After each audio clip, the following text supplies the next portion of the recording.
আপনি যখন এই ভিডিও দেখছেন তখন হয়তো বাংলাদেশের কোনো কারখানায় রাত 2টায় চলছে মেশিন।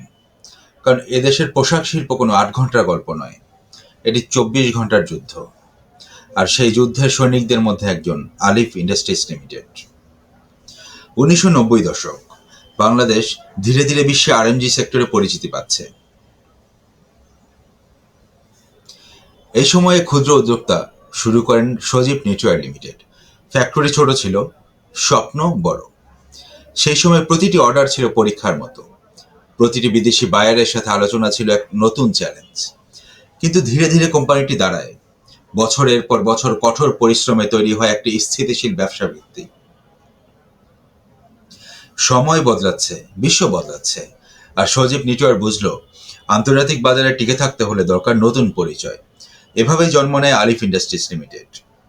আলিফ নামের পেছনে ছিল এক বিশ্বাস, বৃদ্ধির প্রথম বর্ণ, যাত্রার প্রথম ধাপ।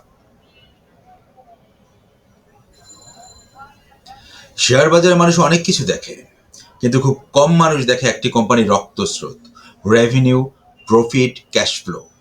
আলিফ ইন্ডাস্ট্রির যাত্রায় মৌলিক ভিত্তি সবসময় ছিল শক্তিশালী। প্রতি বছর অর্ডার বাড়ছে, বিশ্বের 10টিরও দেশে রপ্তানি হচ্ছে। নিট গার্মেন্টস সেগমেন্টে একটি স্থিতিশীল অবস্থানে আছে।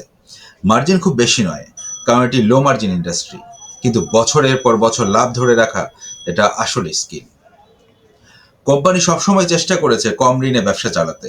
এটাই তাদের করে তুলেছে কম ঝুঁকির, বেশি আকর্ষণীয়। 2019 সালে আলিফ ইন্ডাস্ট্রিজ নেয় বড় সিদ্ধান্ত। তারা কিনে নেয় রয়্যাল ডেনিম লিমিটেড। ডেনিম হলো গার্মেন্টস ইন্ডাস্ট্রির প্রিমিয়াম সেগমেন্ট। এখানে মার্জিন বেশি, চাহিদা বেশি, প্রতিযোগিতা কম। এই একুইজিশন ছিল কোম্পানির জন্য সবচেয়ে বড় টার্নিং পয়েন্ট। কিন্তু সব গল্পেই আসে একসময় অন্ধকার। আলিফ ইন্ডাস্ট্রিজ 200 কোটি টাকা মার্কেট থেকে তুলতে চেয়েছিল, কিন্তু বিসেক অনুমোদন দেয়নি। এর ফলে এক বড় পরিকল্পনা থেমে যায়। অনেকে ভাবলো কোম্পানির ভবিষ্যৎ কি এখন বিপদে? কিন্তু যেখানে বাধা সেখানেই তো সুযোগ থাকে। আলিফ ইন্ডাস্ট্রির নতুন আইএসও সার্টিফাইড কারখানা ভাড়া নেয়। এতে ক্যাপাসিটি বাড়ে, কমপ্লায়েন্স বাড়ে, বাইরের রাস্তা বাড়ে। যেখানে অনেক কোম্পানি সংকটে পড়ে যায়, আলিফ সেখানে দেখালো রেসিলিয়েন্স। তারপর আসে আরো বড় সিদ্ধান্ত, 3 কোম্পানি, এক ভবিষ্যতে। মার্জার মানে ইন্টিগ্রেশন, ইন্টিগ্রেশন মানে এফিসিয়েন্সি, আর এফিসিয়েন্সি মানে ফিউচার গ্রোথ। এটি বাস্তবায়ন হলে আলিফ গ্রুপের আকার দ্বিগুণ হতে পারে। এখন আসি সবচেয়ে গুরুত্বপূর্ণ অংশ, ইন্ট্রিনসিক ভ্যালু। কোম্পানি বর্তমান ইপিএস প্রায় 3 টাকারও বেশি। পিএ যদি 15 থেকে 18 হলে ভ্যালুয়েশন আসে অলমোস্ট 55 টাকা। আর গ্রোথ বেস সিনারিওতে যদি মার্জার প্লাস নতুন কারখানা প্লাস ডেনিম এক্সপেনশন হয়, সেক্ষেত্রে আর্নিং 2 বছরে বাড়লে সম্ভাব্য ইন্ট্রিনসিক ভ্যালু হয় 65 টাকা।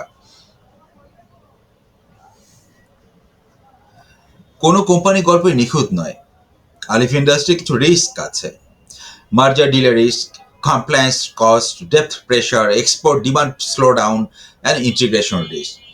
বিনিয়োগ করার আগে এই ঝুঁকিগুলো অবশ্যই বুঝতে হবে। আলিফ ইন্ডাস্ট্রির গল্প শুধু লাভ করার গল্প নয়, এটি টিকে থাকার গল্প, পড়ে যাওয়ার পর আবার দাঁড়িয়ে ওঠার গল্প। বিনিয়োগ মানে শুধু চার্ট দেখা নয়, একটি কোম্পানির যাত্রা বুঝে তাকে মূল্য দেয়া। আপনার মতামত কমেন্টে লিখুন। Subscribe for more analysis. ভালো থাকবেন। আসসালামু আলাইকুম।